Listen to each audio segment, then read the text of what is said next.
तो वो एनसीईआरटी में कहाँ से आया हुआ है, अगर आउट ऑफ एनसीईआरटी है तो वो भी साफ साफ बता दिया जाएगा। तो चलिए स्टार्ट करते हैं। सबसे पहले बात करते हैं नीट 2013 के क्वेश्चन से। नीट 2013 में क्वेश्चन नंबर फर्स्ट पूछा गया है, the diagram show an important concept in the genetic implication of the DNA, fill in the blanks A to C. यानी ये हमें ए बी एंड सी बताना है। इसमें क्या बताना है कि जब डीएनए से एमआरएनए जाते हैं उस प्रोसेस को क्या बोलते हैं, एमआरएनए से प्रोटीन बनने वाले प्रोसेस को क्या बोलते हैं, और ये जो पूरा प्रोसेस है वो किसके द्वारा प्रपोज किया गया था। तो ये जो प्रोसेस है ये क्या कहलाता है, सेंट्रल डोगमा कहलाता है, जो कि प्रपोज किया था किसने, फ्रांसिस क्रिक ने। तो यहीं से हमारा आंसर आ जाता है। रोजालिंड, जेम्स वेटसन, एवन चारगाफ, चारों अलग अलग दिए हुए हैं, बट फिर भी आगे देख लेते हैं। जब डीएनए से एमआरएनए करते हैं तो उसको बोलते हैं ट्रांसक्रिप्शन, और आरएनए से प्रोटीन वाले प्रोसेस को बोलते हैं ट्रांसलेशन। तो हमारा आंसर आ जाएगा ऑप्शन ए। एनसीईआरटी के पेज नंबर 98 पे ये दिया हुआ है आपके सामने, आप अच्छे से देख सकते हो। ओके, नेक्स्ट हम क्वेश्चन नंबर चलते हैं। क्वेश्चन नंबर 2 है, Which enzyme will be produced in a cell if there is a nonsense mutation in the LAC-Y gene? यानी हमें पता है कि जो लैक ओपेरॉन वाले से आया हुआ क्वेश्चन है, इन्होंने बोला है कि कौन सा एंजाइम प्रोड्यूस होगा अगर किसी सेल के अंदर जो वो नॉनसेंस म्यूटेशन हो जाता है, कौन से जीन में, LAC-Y जीन के अंदर। अब आपको पता है कि 3 स्ट्रक्चरल जीन दिए गए हैं, जेड जीन, वाई जीन और ए जीन। अगर इसके अंदर म्यूटेशन हो जाता है, अगर हमें पता है कि जो हमारा ट्रांसक्रिप्शन प्रोसेस वो इस टाइप से चलता है, तो यहाँ पर पहले इस एंजाइम में होता है, फिर इसमें, तो अगर यहाँ पर वाई के अंदर म्यूटेशन हो गया तो ये वाला तो प्रोड्यूस होगा भी नहीं, और ये वाला जो है वो भी प्रोड्यूस नहीं होगा। तो इससे पहले वाला एंजाइम जो है वो केवल प्रोड्यूस होगा, और यहाँ पर केवल जेड एंजाइम जो है वो प्रोड्यूस होगा।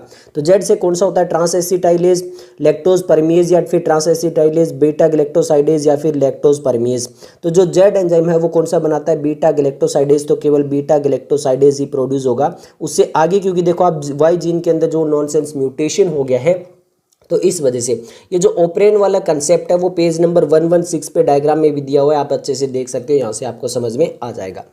ओके, नेक्स्ट हम बात करते हैं नीट 2013 जो कर्नाटका स्टेट के लिए अलग से एग्जाम हुआ था उसमें। विच of the following is not a property of the genetic code. यहाँ पे पूछा गया कि कौन सी जेनेटिक प्रॉपर्टी नहीं है जेनेटिक कोड की, नॉन ओवरलैपिंग, एम्बिग्युअस, डीजनरेसी या फिर यूनिवर्सल। तो देखिए अभी जो करंट एनसीईआरटी है उसके अंदर यूनिवर्सल भी दिया हुआ है, डीजनरेट भी दिया हुआ है, नॉन ओवरलैपिंग भी दिया हुआ है। एम्बिग्युअस जो है वो न्यू एनसीईआरटी में नहीं दिया हुआ है, बट आपको बता दूं जो ओल्ड एनसीईआरटी है उसका स्क्रीनशॉट मैं आपके सामने दे रहा हूं, पेज नंबर 112 का। यहाँ पे आप अच्छे से देख सकते हो कि यहाँ पर जो है एम्बिग्युअस नहीं होता, एन एम्बिग्युअस होता है। तो यहाँ से इस वजह से जो है वो गलत हो जाएगा, तो आंसर आ जाएगा ऑप्शन बी। अब न्यू एनसीईआरटी से भी निकाल सकते हो और ओल्ड एनसीईआरटी से भी निकाल सकते हो। ओके, नेक्स्ट हम चलते हैं क्वेश्चन नंबर 4 जो हमारा क्वेश्चन नंबर फर्स्ट था उसी में है, बट यहाँ पर ए बी सी चेंज कर दिया गया। अब इधर ए है, बी है और सी है, वही चीज है। The figure given an important concept in genetic implication of refill in the blanks A B C. तो अब यहाँ पर सबसे पहले फ्रांसिस क्रिक आएगा ए में, क्योंकि आपको पता है ये प्रपोज किसने दी, फ्रांसिस क्रिक ने। सी वाला जो है वो ट्रांसक्रिप्शन प्रोसेस है, बी वाला जो ट्रांसलेशन प्रोसेस है, तो हमारा आंसर आ जाएगा ऑप्शन डी। वही सेम पेज नंबर 98 से ये आया हुआ क्वेश्चन है, आपके सामने आपका अच्छे से दिखाई दे रहा होगा। ओके, नेक्स्ट हम चलते हैं क्वेश्चन नंबर 5 में। क्वेश्चन नंबर 5 में बोला गया in an inducible operon the gene are, यानी इंड्यूसिबल ओपेरॉन के अंदर जीन्स क्या होते हैं, usually not express unless a signal turns them on, usually express unless a signal turns them off, या फिर नेवर एक्सप्रेस्ड या फिर ऑलवेज एक्सप्रेस। तो एक्चुअल में होता क्या है, यहाँ पर जो जीन्स होते हैं, जो आपके स्ट्रक्चरल जीन होते हैं, वो तब तक एक्सप्रेस नहीं होते जब तक एक सिग्नल जो होता है उनको टर्न देम ऑन नहीं कर देता। आप डायग्राम से इसको अच्छे से समझ सकते हो। पहले देखो जेड वाई और ए जीन के अंदर आपका एनसीईआरटी का पेज नंबर 117 यहाँ पे दिखाई दे रहा होगा अच्छे से।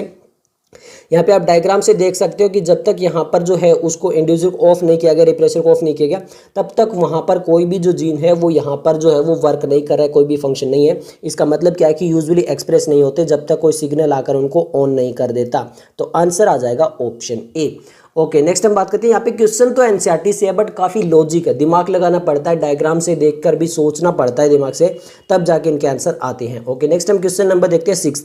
रिसेंट ईयर के अंदर हमें मेनली कंसेप्ट देखना होगा कि जो रिसेंट ईयर के अंदर है, लास्ट 3-4 ईयर में, वो आप देखोगे कि एनसीईआरटी से कॉपी पेस्ट टाइप से क्वेश्चन है, थोड़ा बहुत ही लॉजिक लगाना पड़ता है, बाकी लगभग सिंपल से क्वेश्चन आते हैं। बट पहले जो क्वेश्चन थे वो ज्यादा लॉजिकल है और इस टाइप के क्वेश्चन आगे भी आ सकते हैं, तो इसका ध्यान रखना है। One of the most frequently use technique in DNA fingerprint, DNA fingerprinting में कौन सी टेक्निक्स ज़्यादातर यूज होती है? वीएनटीआर, एसएससीपी, एससीएआर या फिर एएफएलपी।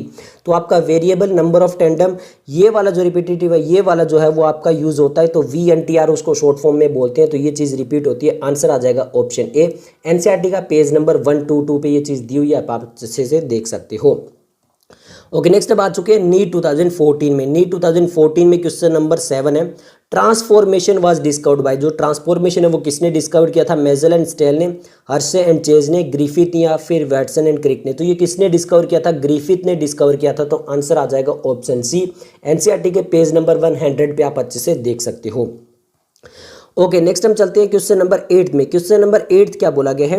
The direction, select the correct option, हमें करेक्ट ऑप्शन बताना है। पहला बताना है डायरेक्शन ऑफ आरएनए सिंथेसिस, यानी आरएनए सिंथेसिस की डायरेक्शन कौन सी होती है? 5 to 3, 3 to 5 या फिर कौन सी होती है?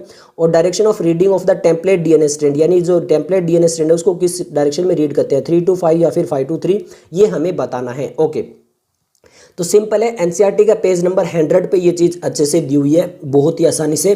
तो आरएनए सिंथेसिस जो होता है वो कोडिंग स्ट्रैंड के अकॉर्डिंग होता है, वहाँ पे लिखा भी हुआ है कि इसमें केवल इतना चेंज होता है, thymine at the place of uracil आ जाता है। तो एक तो 5 to 3 होगा, 5 to 3 होगा, और जो direction of reading of the template है वो 3 to 5 ऑपोजिट में चलती है, नोट 5 to 3, तो वो ऑपोजिट में चलती है। तो आंसर आ जाएगा ऑप्शन ए। एनसीईआरटी के पेज नंबर 100 पे आसानी से दिया हुआ है, आप अच्छे से देख सकते हो।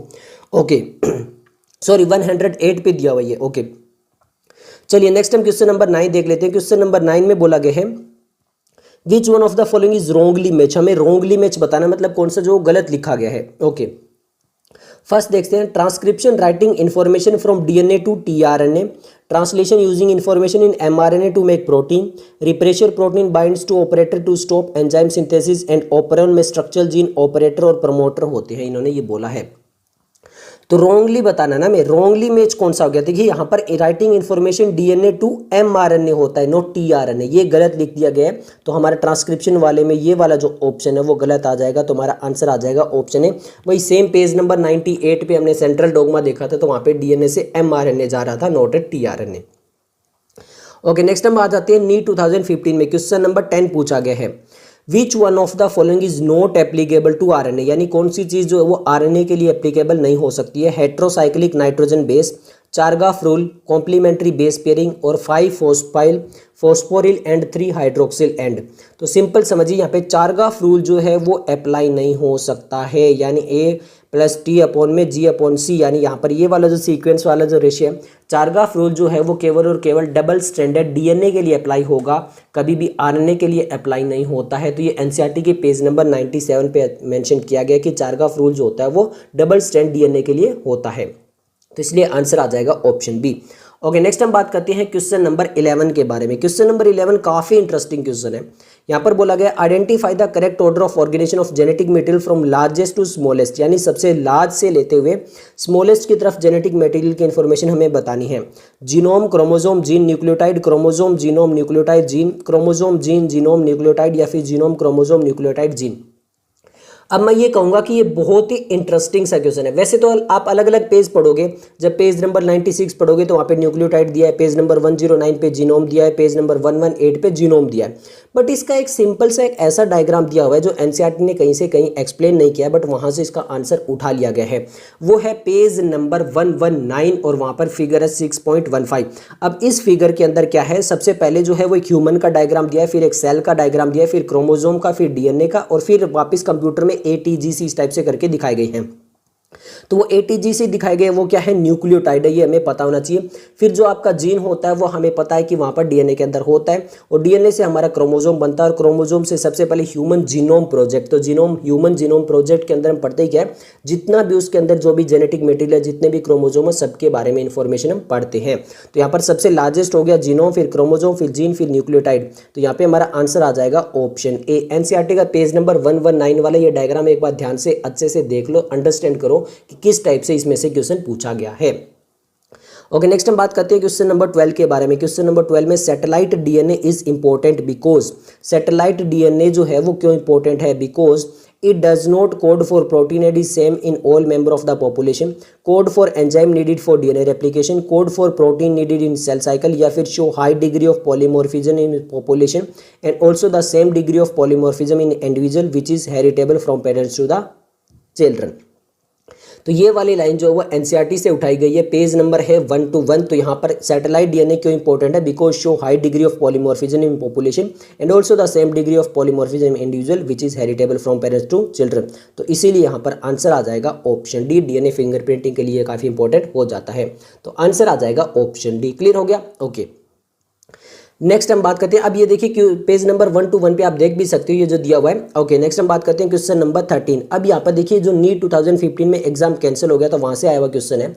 इन sea urchin DNA which is double standard DNA बोला इन्होंने, 70% of the base were shown to be cytosine. यहाँ पे साइटोसिन बोला कि 70% है। The percentage of the other 3 base expected to present in this DNA, तो अदर बताना है कि कितना होगा टोटल। तो देखिए ये सेम जो है इसी टाइप का क्वेश्चन, बस परसेंटेज चेंज है, इसी टाइप का सेम जो है वो एनसीईआरटी में एक्सरसाइज का क्वेश्चन नंबर 2 है। इसी में आप इसी चैप्टर के एक्सरसाइज का क्वेश्चन नंबर 2 देख सकते हो और ये चारगाफ रूल वाला अप्लाई होता है। तो आपको पता है ए, टी और जी, सी ये चीज़ होती है। अगर ये परसेंटेज में पूछा जाता है तो यहाँ पर ए इज इक्वल टू T% होगा और जी इज इक्वल टू सी होगा। टोटल जो होगा इनका वो 100% होगा। अब देखो साइटोसिन जो है वो कितना दिया, 70%, मतलब सी जो है वो 17% दिया, तो अब जी भी जो है वो भी कितना होगा, 17% होगा। तो जी यहाँ पर 17% है और यहाँ पर जी 17% है। अब बाकी देखिए हमें बाकी जो है ए इज इक्वल टू टी होना चाहिए, तो 17 और 17 कितना हो गया, 34 हो गया। तो अब अगर मैं 100 में से माइनस करूंगा 34 तो ये आएगा हमारे पास में 66। अब 66 जो है वो यहाँ पर 33 होगा तो ये भी 66 हो जाएगा और टोटल अगर मैं ऐड करूंगा तो ये 100% हो जाएगा। तो यहाँ पर ए और टी कितना आएगा, 33 आएगा। तो आंसर यहाँ पर हमारा निकल कर आएगा ऑप्शन ए। एनसीईआरटी का एक्सरसाइज का क्वेश्चन नंबर 2 है, बस परसेंटेज चेंज की गई है, बाकी कुछ नहीं किया गया। चारगाफ रूल पेज नंबर 97 पे दिया हुआ है। ओके, नेक्स्ट हम चलते हैं क्वेश्चन नंबर 14 में। क्वेश्चन नंबर 14 क्या बोला गया है? Gene regulation governing lactose operon in E coli that involve the lac I gene product is, ये कैसा प्रोडक्ट है? Negative and repressible because repressor protein prevent transcription, feedback inhibition because the excess of beta galactoside can switch off, positive and inducible या फिर negative and inducible. तो ये जो negative है और कैसा है, इंड्यूसिबल है, बिकॉज यहाँ पे रिप्रेशर प्रोटीन जो होता है वो ट्रांसक्रिप्शन को प्रिवेंट करता रहता है, फिर इंड्यूसिबल आकर उसको इंड्यूस करके स्टार्ट करवाता है, और ये नेगेटिव फीडबैक वाला है। एनसीईआरटी के पेज नंबर 117 में बिल्कुल लास्ट पैराग्राफ में आप देख सकते हो, यहाँ पे नेगेटिव फीडबैक के बारे में लिखा गया और यहाँ पर इंड्यूसिबल के बारे में भी बात की गई है। तो यहाँ पर हमारा आंसर जो आ जाएगा वो आ जाएगा ऑप्शन डी। ये कैसा है, नेगेटिव एंड इंड्यूसिबल है because repressor protein prevent transcription. तो यहाँ पे आंसर आ जाएगा ऑप्शन डी। ओके, नेक्स्ट चलते हैं नीट 2016 में फेज 1 के अंदर। विच of the following is the starter codon? Starter codon कौन सा है? UAA है, UAG है, AUG है या फिर UGA है? वैसे तो ये ट्रांसलेशन वाले में बार बार स्टार्टर कोडोन बोला गया है, और यहाँ पर ये जो जेनेटिक कोड वाला इन्फॉर्मेशन है वहाँ पर भी आप देख सकते हो इसको इनिशिएटर कोडोन बोला गया। एनसीईआरटी के पेज नंबर 112 पे इनिशिएटर बोल दो या फिर स्टार्टर कोडोन बोल दो, वो कौन सा आपका AUG है। ये 2-3 जगह दिया हुआ है एनसीईआरटी में, तो आंसर आ जाएगा ऑप्शन सी। नेक्स्ट हम क्वेश्चन नंबर 16 देख लेते हैं। A complex of ribosome attached to a single strand of RNA is known as polypeptide, Okazaki fragment, polysome या फिर पॉलीमर। तो ध्यान से देखिए यहाँ पर ये जो हमारा सिंगल स्ट्रैंड ऑफ आरएनए वाला जो ये लाइन ली गई है वो chapter number 8 class 11 cell the unit of life से ली गई है। अब यहाँ पर ये ऑप्शन बहुत सारे यहाँ पर इस टाइप से मिलते हैं, तो इसलिए यहाँ पे इसको यहाँ पे भी किया गया, बट इसका आंसर आ जाएगा पॉलीसोम। एनसीईआरटी का एनसीईआरटी क्लास 11 चैप्टर नंबर 8 में आप देख सकते हो ये लाइन यहाँ से हमारी कॉपी पेस्ट की गई है, तो आंसर आ जाएगा ऑप्शन सी। नेक्स्ट हम क्वेश्चन नंबर जो वो 17 देख लेते हैं। क्वेश्चन नंबर 17 में क्या बोला गया है? Which of the following is required as inducer for the expression of lac operon? Lac operon के लिए जो इंड्यूसर कौन होता है? लैक्टोज होता है, लैक्टोज गैलेक्टोज होता है, ग्लूकोज होता है या फिर गैलेक्टोज होता है? तो कौन होता है इंड्यूसर? लैक्टोज होता है। आंसर आ जाएगा ऑप्शन ए। एनसीईआरटी का पेज नंबर 117 में डायग्राम के नीचे बिल्कुल फर्स्ट पैराग्राफ अच्छे से रीड कर सकते हैं, यहीं से आया हुआ ये क्वेश्चन है। ओके भाई, नेक्स्ट हम क्वेश्चन नंबर 18 देख लेते हैं। क्वेश्चन नंबर 18 में क्या बोला गया है? Which of the following is not required for any of the techniques of DNA fingerprinting available at the present? तो कौन सी टेक्निक की रिक्वायरमेंट नहीं होती है किसके अंदर? डीएनए फिंगरप्रिंटिंग में। Restriction enzyme, DNA hybridisation, polymerase chain reaction या फिर जिंक फिंगर एनालिसिस। तो रेस्ट्रिक्शन एंजाइम की भी रिक्वायरमेंट होती है, पेज नंबर 112 पे दिया हुआ, यहाँ पे आप देख सकते हो। डीएनए हाइब्रिडेशन यानी साउथर्न हाइब्रिडेशन यहाँ पे ऊपर लिखा गया है। पॉलीमरेज चेन रिएक्शन ये भी यहाँ पर दिया हुआ है, पीसीआर नीचे दिया हुआ है, बट जिंगर जो आपका जिंक फिंगर एनालिसिस ये कहीं से कहीं तक नहीं दिया, तो आंसर क्या आ जाएगा, ऑप्शन डी आ जाएगा। ओके, नेक्स्ट हम क्वेश्चन नंबर 19 देखते हैं। यहाँ पर नीट 2016 फेज 2 से लिया गया क्वेश्चन है। क्वेश्चन नंबर 19 है, Taylor conducting the experiment to prove semi conservative mode of chromosome replication on, यानी जो टेलर ने एक्सपेरिमेंट किया था सेमी कंजर्वेटिव को प्रूव करने के लिए, वो किस पे किया था, विंसा रोजिया पे, विसिया फाबा पे, ड्रोसोफिला मेलेनगोस्टर पे, या फिर ई कोलाई पे। तो ये किस पे किया था, विसिया फाबा पे किया था। एनसीईआरटी का पेज नंबर 106 पे ये दिया हुआ है, आप अच्छे से देख सकते हो। यहाँ से आंसर आ जाता है, आंसर आ जाएगा ऑप्शन बी, विसिया फाबा। ओके, नेक्स्ट हम क्वेश्चन नंबर 20 देख लेते हैं। क्वेश्चन नंबर 20 में क्या बोला गया है, a molecule that can act as genetic material must fulfil the trait given below except. तो यहाँ पर कोई भी मॉलिक्यूल अगर वो जेनेटिक मटेरियल की तरह काम करेगा तो उसको ये चीज़ें फुलफिल करनी होगी, एक्सेप्ट। इनमें से कौन सा गलत है, कि कौन सी चीज़ यहाँ पे गलत लिखी गई है। It should be able to express itself in the form of Mendelian character. It should be able to generate its replica. It should be unstable structurally and chemically. It should provide the scope for slow changes that are required for the evolution. तो यहाँ पर it should be stable होना चाहिए, unstable जो लिखा है वो गलत लिखा है, तो आंसर आ जाएगा ऑप्शन सी। एनसीईआरटी का पेज नंबर 103 पे ये चारों लाइनें कॉपी पेस्ट की गई है, बट स्टेबल की जगह अनस्टेबल कर दिया, तो आंसर हमारा आ जाएगा ऑप्शन सी। नेक्स्ट हम क्वेश्चन नंबर जो 21 देख लेते हैं। The equivalent of A structural gene is, तो स्ट्रक्चरल जीन के इक्विवेलेंट क्या होता है, म्यूटन होता है, सिस्ट्रोन होता है, ओपेरन होता है, रेकोन होता है। तो सिस्ट्रोन होता है, मोनोसिस्ट्रोन और पॉलीसिस्ट्रोन इस टाइप से करके दिया गया है। एनसीईआरटी का पेज नंबर जो है वो 109 पे ये चीज़ दी हुई है, आप अच्छे से देख सकते हो। यहाँ से हमारा आंसर आ जाएगा। नेक्स्ट हम क्वेश्चन नंबर जो वो 22 देख लेते हैं। क्वेश्चन नंबर 22 काफी इंटरेस्टिंग सा क्वेश्चन है। Which of the following RNA act as structural RNA as well as ribozyme in bacteria. तो कौन सा ऐसा आरएनए जो स्ट्रक्चरल आरएनए और राइबोजाइम इन बैक्टीरिया की तरह जो वो वर्क करता है। 5s rRNA, 18s rRNA, 23s rRNA और 5.8s rRNA। बहुत से स्टूडेंट जो होते हैं ये 5.8 और 5 देख के जो पॉलीमरेज 1 2 3 वहाँ पर ये जो है एनसीईआरटी में देखते रहते हैं, बट एक्चुअल में ट्रांसलेशन वाले के अंदर ये दिया हुआ है। यहाँ पर आंसर आएगा 23s rRNA। आपके सामने है एनसीईआरटी का पेज नंबर 115, आप अच्छे से देख सकते हो। यहाँ पर लिखा गया ब्रैकेट के अंदर राइबोजाइम बैक्टीरिया के अंदर, इस टाइप से। क्लियर हो गया, ओके। नेक्स्ट हम बात करते हैं क्वेश्चन नंबर 23 के बारे में। Question number 23, the DNA dependent RNA polymerase catalyse transcription on one strand of the DNA which is called, यानी डीएनए डिपेंडेंट जो आरएनए पॉलीमरेज है वो कैटलाइज करता है ट्रांसक्रिप्शन कौन सी स्ट्रैंड के ऊपर, template strand, coding strand, alpha strand या फिर एंटी स्ट्रैंड। तो ये करता है किसके ऊपर, टेम्पलेट स्ट्रैंड के ऊपर। ये एनसीईआरटी का पेज नंबर 108 आपके सामने है, यहाँ पर देख सकते हो क्लियरली मेंशन किया गया है, यहाँ से ये क्वेश्चन आया हुआ है। ओके, नेक्स्ट हम बात करते हैं नीट 2017 के क्वेश्चन की। यहाँ पे क्वेश्चन नंबर फर्स्ट है, the final proof for DNA as the genetic material come from the experiment of, यानी डीएनए जो है वो जेनेटिक मटेरियल होता है, ये फाइनल प्रूफ किस एक्सपेरिमेंट से आया था। ग्रिफिथ से, Hershey and Chase experiment, Avery MacLeod या मैकार्टी एंड हरगोविन खोराना। कहाँ से आया था ये, हर्से एंड चेज एक्सपेरिमेंट से आया था। Final proof for the genetic material DNA होता है, तो आंसर आ जाएगा ऑप्शन बी। एनसीईआरटी के पेज नंबर 101 पे ये चीज मेंशन है। ओके, नेक्स्ट चलते हैं क्वेश्चन नंबर 2 की तरफ। क्वेश्चन नंबर 2 में क्या बोला गया है, the association of histone H1 with the nucleosome indicate, यानी न्यूक्लियोसोम के साथ में जो H1 हिस्टोन होता है उसका एसोसिएशन क्या चीज़ इंडिकेट करता है। Transcription is occurring, DNA replication is occurring, the DNA is condensed into chromatin fibre, या फिर the DNA double helix is exposed. तो यहाँ पर क्या चीज़ पता चलती है, H1 जो हिस्टोन प्रोटीन है वो डायग्राम में दी हुई है, जहाँ पे आपका पूरा जो डीएनए होता है उसको किस टाइप से पैकिंग होती है वहाँ पर दिया हुआ है। इससे क्या पता चलता है कि डीएनए जो है वो कंडेंस्ड होता है क्रोमेटिन फाइबर के अंदर, तो आंसर आ जाएगा ऑप्शन सी। एनसीईआरटी के पेज नंबर 99 पे ये चीज़ मेंशन की गई है, विद डायग्राम में ये जो है वो H1 हिस्टोन प्रोटीन लिखा गया है। ओके, नेक्स्ट चलते हैं क्वेश्चन नंबर 3 की तरफ। क्वेश्चन नंबर 3 है हमारा, यहाँ पे बोला गया है spliceosomes are not found in the cells of, जो स्प्लाइसोसोम्स होते हैं वो किस में नहीं मिलेंगे, प्लांट्स में, फंजाई में, एनिमल्स में या फिर बैक्टीरिया में। तो स्प्लाइसिंग जो होता है वहाँ पे आपका स्प्लाइसोसोम मिलता है, और जो स्प्लाइसोसोम कहाँ पर नहीं मिलेगा, वो प्रोकैरियोटिक के अंदर नहीं मिलता है, केवल यूकैरियोटिक के अंदर मिलता है। तो बैक्टीरिया हमारा क्या है, प्रोकैरियोटिक, तो इसके अंदर क्या है, स्प्लाइसोसोम नहीं मिलेगा। एनसीईआरटी के पेज नंबर 110 एंड 111 पे ये चीज़ मेंशन की गई है।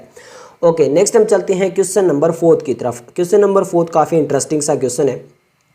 यहाँ पे बोला गया इफ देयर आर 999 बेसिस, यहाँ पर 999 बेस दिए गए हैं in an RNA that code for a protein, ये प्रोटीन के लिए कोड करे with 333 amino acid and the base at the position 901 is deleted such that the length of the RNA becomes 998 bases. How many codons will be altered? तो यहाँ पर देखो 999 total जो है वो बेसिस है और टोटल 333 जो है वो अमीनो एसिड है। और आपको पता है कि एनसीईआरटी के पेज नंबर 111 के अकॉर्डिंग जो कोडोन होता है वो ट्रिपलेट होता है, यानी 999 को अगर हम डिवाइड करेंगे 3 से तो यहाँ पर हमें 333 ही मिलेगा। अब इन्होंने कहा है कि जो 901 पे है वहाँ पर जो वो डिलीट हो जाता है, तो मतलब क्या है कि इससे पहले वाले जितने कोडोन हैं वो तो अमीनो एसिड बना पाएंगे, बट इससे आगे वाले जो हैं उनमें चेंज आ जाएगा क्योंकि अब अमीनो एसिड जो है वो 998 रह गए। तो अगर मैं यहाँ पर 999 में से यहाँ पर अगर मैं 901 माइनस कर दूँ तो टोटल जो है वो कितने हो गए, 98 जो है वो आपके कोडोन यानी जो बेसिस है वो अल्टर्ड हो गए।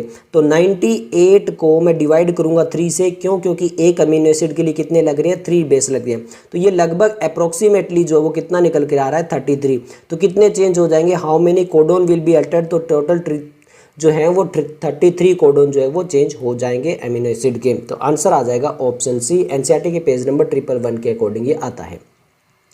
ओके, नेक्स्ट हम क्वेश्चन नंबर 5 देख लेते हैं। क्वेश्चन नंबर 5 जो है ये लिखा गया कि डीएनए रेप्लिकेशन इन बैक्टीरिया अकर्स, यानी जो डीएनए रेप्लिकेशन है वो बैक्टीरिया में कब होता है, during the S phase within nucleolus prior to fusion या फिर जस्ट बिफोर ट्रांसक्रिप्शन। तो सिंपल सा आप ये देखिए, सबसे पहले तो यहाँ पर जो बैक्टीरिया प्रोकैरियोटिक होते हैं उसके अंदर कोई भी जो है वो आपकी न्यूक्लियर मेम्ब्रेन वगैरह नहीं होती है, मतलब सारा कंपोनेंट एक में ही होता है। और यहाँ पर ये एग्जैक्ट एनसीईआरटी में कहीं नहीं लिखा है, आपको फिर बता रहा हूँ, एग्जैक्ट एनसीईआरटी में नहीं लिखा है, बट जो हमारा चैप्टर नंबर 2 है बायोलॉजिकल क्लासिफिकेशन किंगडम मोनेरा, वहाँ पर ये बोला गया है सिंपल सा कि जो आपके बैक्टीरिया होते हैं वो डिवाइड करते हैं with the help of the fusion, और यहाँ पे डीएनए रेप्लिकेशन होगा वो प्रायर टू फ्यूजन यानी फ्यूजन से पहले होगा। तो आंसर आ जाएगा यहाँ पे ऑप्शन सी। डायरेक्टली एनसीईआरटी में कहीं पर भी मैंशन नहीं है, ये चीज़ मैं आपको क्लियर कर देता हूँ। नेक्स्ट हम बात कर लेते हैं नीट 2018 की। नीट 2018 में आया हुआ क्वेश्चन है, क्वेश्चन नंबर 6 है the experimental proof for the semi conservative replication of DNA was first shown in plants, bacteria, fungus या फिर वायरस। तो इन्होंने बोला कि एक्सपेरिमेंटल प्रूफ यानी सेमी कंजर्वेटिव रेप्लिकेशन होता है डीएनए में, ये सबसे पहले किसके ऊपर दिया गया था, प्लांट पे, बैक्टीरिया पे, फंगस पे या फिर वायरस पे। तो ई कोलाई पे दिया गया था, और ई कोलाई क्या है, आपका एक बैक्टीरिया है। तो यहाँ पे आंसर क्या आ जाएगा, ऑप्शन बी आ जाएगा। एनसीईआरटी के पेज नंबर 104 पे ये चीज़ जो है वो मेंशन की गई है। ओके, नेक्स्ट हम चलते हैं क्वेश्चन नंबर 7 की तरफ। क्वेश्चन नंबर 7 में बोला गया है all of the following are part of an operon except, यानी सभी जो है वो ओपेरॉन के पार्ट है, बट एक चीज़ जो है वो ओपेरॉन का पार्ट नहीं है। क्या नहीं है, इनहेंसर नहीं है, स्ट्रक्चरल जीन नहीं है, ऑपरेटर नहीं है, प्रमोटर नहीं है। तो आपको पता है ऑपरेटर होता है, ऑपरेटर के बिल्कुल पास में प्रमोटर होता है, स्ट्रक्चरल जीन आपको पता है ZYAS टाइप के करके अलग अलग 3 स्ट्रक्चरल जीन भी दिए गए, बट इनहेंसर जो होता है वो कहीं से कहीं तक मेंशन नहीं है। तो आंसर आ जाएगा ऑप्शन ए। ये सारी चीज़ कहाँ पर मेंशन है, पेज नंबर 115 एंड 116 पर ये चीज़ मेंशन है। आंसर आ जाएगा आपका ऑप्शन ए, एनसीईआरटी में देख सकते हो। ओके, नेक्स्ट हम चलते हैं क्वेश्चन नंबर 8 की तरफ। अब क्वेश्चन नंबर 8 में क्या बोला गया है, सेलेक्ट द करेक्ट मैच, हमें करेक्ट मैच बताना है। ओके, पहले बोला गया Matthew Meselson and F Stahl Pisum sativum पे इन्होंने एक्सपेरिमेंट किया था। Alfred Hershey and Martha Chase ने TMV पे किया था। एलेक जेफरे ने बोला कि स्ट्रेप्टोकोकस न्यूमोनिया पे किया था, और इन्होंने Francis Jacob and Jacob Monod बोला कि लेक ओपेरन। तो हाँ, लेक ओपेरन जो है वो Francis Jacob and Jacques Monod ने दिया था, जैकोब एंड मोनोड इसको बोला जाता है। तो आंसर यहाँ पर आएगा ऑप्शन बी, क्योंकि ये करेक्ट मैच है। एनसीईआरटी के पेज नंबर 116 पे ये चीज़ मेंशन की गई है और वहीं से आया हुआ ये क्वेश्चन है। ओके भैया, नेक्स्ट हम चलते हैं क्वेश्चन नंबर 9। अब क्वेश्चन नंबर 9 काफ़ी इंटरेस्टिंग सा क्वेश्चन है। इन्होंने यहाँ पर जो है वो एक पूरा सीक्वेंस दिया है, AGGT-AT-CGC-AT is a sequence from the coding strand. ये काफ़ी इंपॉर्टेंट हो जाता है। इन्होंने बोला है कि ये कोडिंग स्ट्रैंड का सीक्वेंस है। What will be the corresponding sequence of the transcribed mRNA। इन्होंने पूछा कि RNA का जो सीक्वेंस है वो क्या होगा। अब सिंपल है, देखिए एनसीईआरटी के पेज नंबर 108 पे ये साफ साफ लिखा है कि जो आपका कोडिंग स्ट्रैंड होता है उसमें और RNA में इतना ही चेंज होता है कि वहाँ थाइमिन की जगह क्या आ जाता है, यूरेसिल आ जाता है। तो सिंपल है, ये सेम रहेगा, बट यहाँ पर जो T है उसकी जगह क्या आ जाएगा, U आ जाएगा। तो ट्रिपल T की जगह यहाँ पर क्या आना चाहिए, U आना चाहिए। तो यहाँ पर सबसे पहले देखिए ACC नहीं चेंज होगा कहीं पर भी। यू जी जी, यहाँ पर ए की जगह नहीं आएगा, टी की जगह यू आएगा। तो यहाँ पर ये देखिए ए जी जी, फिर यू है, फिर ए है, यू है। तो ये वाला जो सीक्वेंस है वही सीक्वेंस आएगा, क्यों? क्योंकि यहाँ पे केवल टी की जगह यू है, बाकी सारा कोड जो वो सेम है। तो आंसर क्या आ जाएगा? ऑप्शन सी आ जाएगा। एनसीईआरटी पेज नंबर 108 आप अच्छे से देख सकते हो, यहाँ पर ये क्लियरली मेंशन किया गया है। क्लियर हो गया? ओके।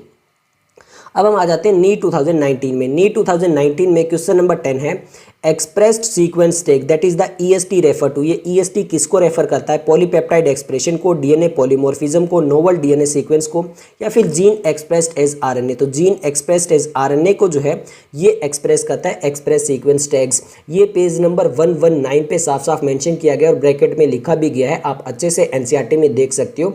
यहीं से ये आया हुआ क्वेश्चन है, काफ़ी इंटरेस्टिंग और काफ़ी आसान सा क्वेश्चन है।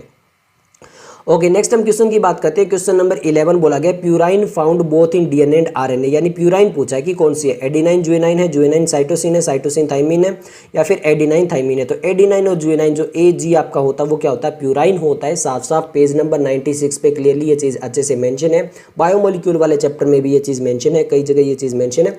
आंसर आ जाएगा आपका ऑप्शन ए, पेज नंबर 96 वाली चीज़ आप देख सकते हो। ओके, नेक्स्ट हम क्वेश्चन नंबर 12 देख लेते हैं। क्वेश्चन नंबर 12 भी काफी इंटरेस्टिंग सा क्वेश्चन पूछा गया है। Which of the following feature of the genetic code does allow bacteria to produce human insulin by recombination DNA technology, यानी जेनेटिक कोड की कौन सा ऐसा फीचर है जिसकी वजह से जो बैक्टीरिया है वो भी ह्यूमन इंसुलिन जो है वो प्रोड्यूस कर सकता है? तो genetic code is redundant, genetic code is nearly universal, genetic code is specific, genetic code is not ambiguous. तो सिंपल है, जेनेटिक कोड आपका नियरली यूनिवर्सल होता है, from bacteria to human beings जो है वो सेम कोड करता है, और इसी जो है मेन आपका ये जो फीचर है इसकी वजह से यहाँ पर जो है वो इंसुलिन प्रोड्यूस हो सकती है।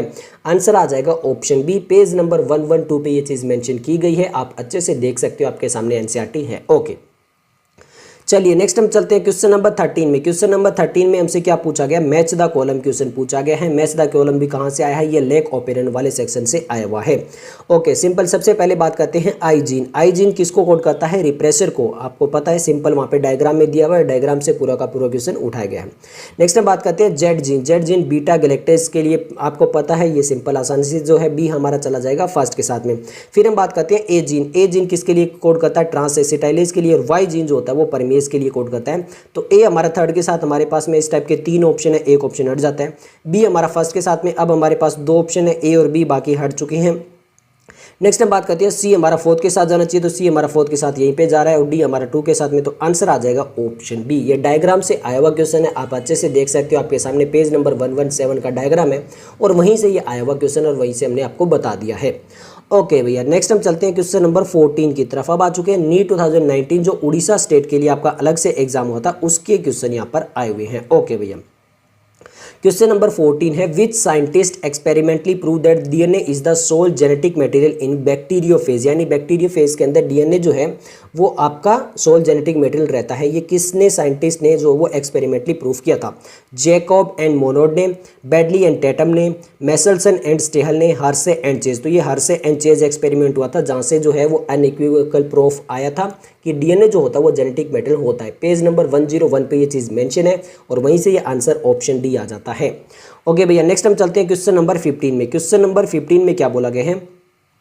From the following identify the correct combination of salient feature of the genetic code. Genetic code के साइलेंट फीचर बताएं। Degenerate, non overlapping, non ambiguous, universal overlapping, non ambiguous, degenerate overlapping, commaless, या फिर universal ambiguous degenerate. अभी हमने देखा था कि जो पुरानी एनसीईआरटी है वहाँ पर एम्बिगुअस वाला दिया हुआ है, वो एम्बिगुअस नहीं होता, आपका नॉन एम्बिगुअस होता है।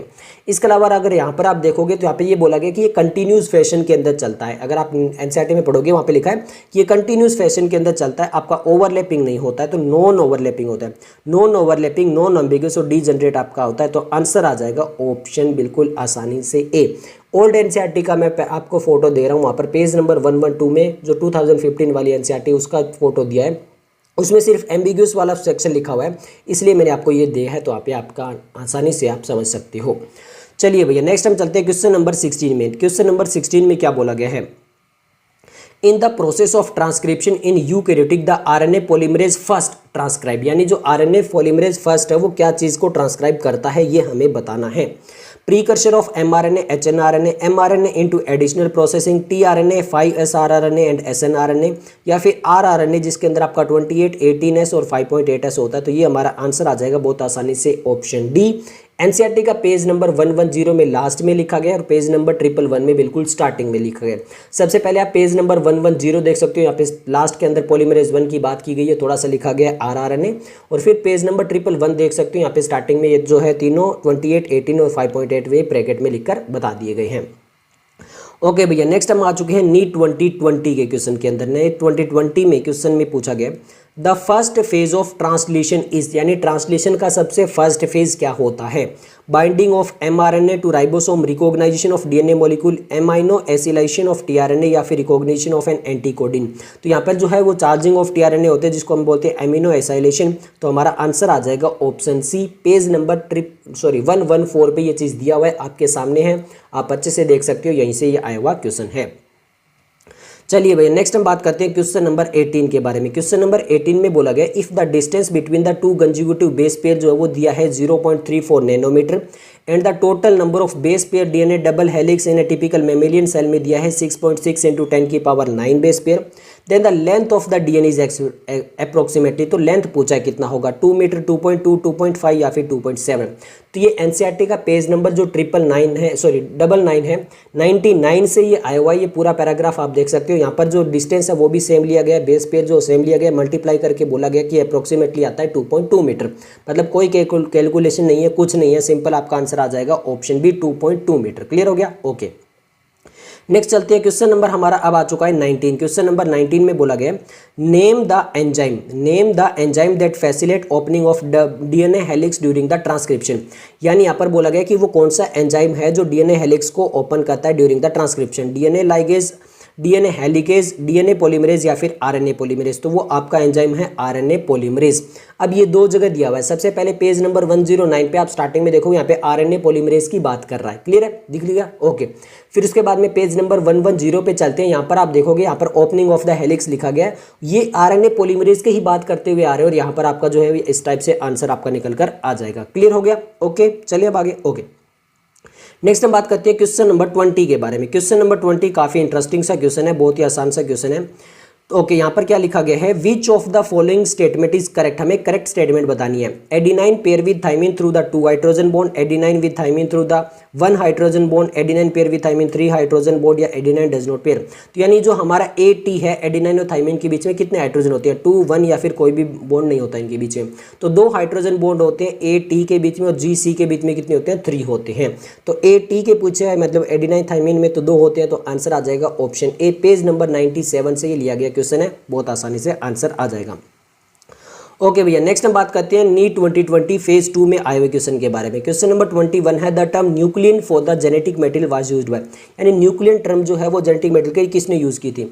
मैस्चर ने, चारगाफ ने, मेंडल ने, या फिर फ्रैंकलिन। तो ये तो हमारा फ्रेडली मैस्चर ने यूज की थी। तो आंसर क्या आ जाएगा? ऑप्शन ए आ जाएगा। ये सेम चीज जो है वो एनसीईआरटी के पेज नंबर 97 पे दी हुई है, आप अच्छे से देख सकते हो, यहीं से ये आया हुआ क्वेश्चन है।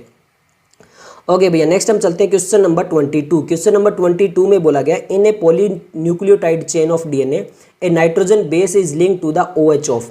यानी जो पॉलीन्यूक्लियोटाइड चेन होती है वहाँ पे जो नाइट्रोजन बेस होता है वो किस OH के साथ में लिंक करता है? 3rd कार्बन पेंटोस शुगर में, 5th कार्बन में, 1st कार्बन में, या 2nd कार्बन में? तो ये 1st पेंटोस जो शुगर होता है उसके साथ में अटैच करता है। तो आंसर आ जाएगा ऑप्शन सी। पेज नंबर 96 पे ये लाइन जो वो दी हुई है, कॉपी पेस्ट किया गया है आपके सामने, आप अच्छे से देख सकते हो, यहाँ से आया हुआ ये क्वेश्चन है। ओके, नेक्स्ट हम बात करते हैं क्वेश्चन नंबर 23 के बारे में। क्वेश्चन नंबर 23 में क्या बोला गया है, which is the basic of genetic mapping of human genome as well as DNA fingerprinting. यानी ह्यूमन जीनोम और डीएनए फिंगरप्रिंटिंग के लिए क्या बेसिस है, उनका बेस क्या था जेनेटिक मैपिंग का? Single nucleotide polymorphism, polymorphism in HNRNA, polymorphism in RNA sequence, polymorphism in DNA sequence. तो आंसर आ जाएगा option D, polymorphism in DNA sequence. NCERT का पेज नंबर 121 पे लास्ट वाले पैराग्राफ की फर्स्ट लाइन आप अच्छे से यहाँ पे देख सकते हो, एनसीईआरटी में मेंशन की गई है। यही लाइन कॉपी पेस्ट करके आपका क्वेश्चन बनाया गया है। क्लियर हो गया? ओके, नेक्स्ट चलते हैं भैया, क्वेश्चन नंबर 24 है। क्वेश्चन नंबर 24 में क्या पूछा गया हमसे, ई कोलाई। इन्होंने बोला कि ई कोलाई बैक्टीरिया है जहां पर ओनली 4.6 × 10⁶ बेस पेयर है। Complete the process of replication in 80 minutes, यानी 80 मिनट्स में ये रेप्लिकेशन कंप्लीट कर लेते हैं। Then the average rate of polymerisation, तो पॉलीमराइजेशन का एवरेज रेट बताना है। 3000 base pair per second, 4000, 1000, 2000 base pair per second. तो सिंपल है, एनसीईआरटी से उठाया गया है पेज नंबर 106 से। यहाँ पर आपका आंसर आ जाएगा 2000 बेस पेयर पर सेकंड। अब पेज नंबर 106 में आप देख सकते हो, यहाँ पर साफ साफ मेंशन है, क्लियरली मेंशन है, कोई इसका कोई कैलकुलेशन कुछ नहीं है, डायरेक्टली एनसीईआरटी की लाइन को ही कॉपी पेस्ट किया गया है। तो यहाँ से ये आंसर आ जाता है। क्लियर हो गया? ओके, नेक्स्ट अब हम बात करते हैं नीट 2021 के बारे में। क्वेश्चन नंबर 25 है, if adenine makes 30% of the DNA molecule what will be the percentage of thymine, guanine and cytosine in it. तो ये हमें बताना है कि अगर यहाँ पर एडेनाइन 30% है तो बाकी जो हमारे पास में है वो कितने कितने होंगे। तो यहाँ पर सिंपल सा समझिए, चार का रूल लगेगा, A = T होता है और G = C होता है। तो यहाँ पर हमारे पास में एडेनाइन दिया है, मतलब जितना एडेनाइन होगा उतना थाइमीन होगा। अब थाइमीन हमारे यहाँ पर एडेनाइन कितना दिया, 30%, इसका मतलब हमारे पास में थाइमीन भी कितना होना चाहिए, 30%, और ऐसा ऑप्शन केवल एक ही है। आगे देख लेते हैं, 30 ये हो गया, 30 ये हो गया, तो टोटल हो गया 60%। अब रिमेनिंग कितना हो गया, 100 में से कितना रहता है, 40%, और बाकी जो G एंड C है वो कितने होने चाहिए, 40% मीन्स 20%। तो ये हमारा आंसर आ गया ऑप्शन सी। ये चार का रूल से आया हुआ है, और हमने पहले भी बताया था कि एक्सरसाइज का क्वेश्चन नंबर 2 जो है इस टाइप का है, बस परसेंटेज चेंज की गई है, बाकी सेम क्वेश्चन आपका उसी टाइप से है। ओके, नेक्स्ट हम चलते हैं, क्वेश्चन नंबर है 26। क्वेश्चन नंबर 26 में बोला गया है, which is the only enzyme that has capability to catalyse initiation, elongation and termination in the process of transcription in prokaryotic. यानी ऐसा कौन सा एंजाइम है जिसके अंदर कैपेबिलिटी है इनिशिएशन, इलोंगेशन और टर्मिनेशन करने की, यहाँ पे ट्रांसक्रिप्शन जब प्रोकैरियोटिक्स में हो रहा होता है तब। DNA dependent DNA polymerase, DNA dependent RNA polymerase, DNA ligase या फिर डीएनएज। तो वो एंजाइम है आपका DNA dependent RNA polymerase. NCERT के पेज नंबर 110 एंड 109 पर ये चीज मेंशन है। 109 पे आप देख सकते हो डायरेक्टली मेंशन है, और फिर उसके बाद में अगर हम आगे चलते हैं पेज नंबर 110 पे, तो वहां पर भी जो है वो अच्छे से मेंशन किया गया है। क्लियरली हो गया? तो आंसर आ गया ऑप्शन बी। नेक्स्ट हम बात करते हैं क्वेश्चन नंबर 27 के बारे में। विच of the following RNase is not required for synthesis of protein, यानी कौन सा आरएनए की रिक्वायरमेंट नहीं होगी जब प्रोटीन का सिंथेसाइज करेंगे। mRNA, tRNA, rRNA, siRNA। तो siRNA जो है उसका जो है वो रिक्वायरमेंट नहीं होगी। यहाँ पर केवल 3 इंपॉर्टेंट होते हैं, mRNA, tRNA और rRNA। ये एनसीईआरटी के पेज नंबर 109 पर दिया हुआ है, आपके सामने आप अच्छे से देख सकते हो। तो इसीलिए हमारा आंसर जो आया था वो ऑप्शन डी siRNA आया था। ओके, नेक्स्ट चलते हैं, क्वेश्चन नंबर है हमारे सामने 28। अब यहाँ पे स्टेटमेंट दी गई है, ये स्टेटमेंट 1 है और यहाँ पर ये स्टेटमेंट 2 है, यानी वही बताना कि कौन सी करेक्ट है और कौन सी इनकरेक्ट है, इस टाइप का ऑप्शन हमें दे रहा है। ओके भाई, पहले बात करते हैं स्टेटमेंट 1 के बारे में। The codon AUG code for methionine and phenyl alanine. सबसे पहले तो पता होना कि ये जो इनिशिएटर कोडोन है AUG, और यहाँ पर ये कोड करता है मिथियोनिन के लिए, बट फिनाइल एलेनिन के लिए कोड नहीं करता, केवल मिथियोनिन के लिए कोड करता है। तो यहाँ पर इन्होंने बोला कि ये मिथियोनिन और फिनाइल एलेनिन दोनों के लिए कोड करता है, जो कि गलत है। तो स्टेटमेंट 1 हमारी क्या हो गई, इनकरेक्ट हो गई। नेक्स्ट हम बात करते हैं स्टेटमेंट 2 के बारे में। यहाँ पर बोला गया कि AAA and AAG both codon code for the amino acid lysine, यानी बोला है कि इन्होंने ये जो दोनों कोडोन है ये अमीनो एसिड लाइसिन के लिए कोड करते हैं। तो according to NCERT page number 112 table 6.1 ये जो स्टेटमेंट लिखी हुई है वो बिल्कुल करेक्ट लिखी हुई है। तो इसके अकॉर्डिंग हमारा क्या आना चाहिए, दोनों स्टेटमेंट ट्रू है, नहीं, दोनों स्टेटमेंट फॉल्स है, ये भी नहीं है। फर्स्ट स्टेटमेंट करेक्ट है, नहीं, फर्स्ट स्टेटमेंट इनकरेक्ट है, सेकंड स्टेटमेंट ट्रू है। तो हमारा आंसर आएगा ऑप्शन डी। अब यहाँ पर देख सकते हो टेबल 6.1 में जो आपका AAA एंड AUG वाला कोड है वो आपका लाइसिन के लिए कोड करता है, वो टेबल में दिया हुआ है। तो इसलिए आपको अच्छे से याद रखना पड़ेगा कि टेबल से भी क्वेश्चन आ सकते हैं।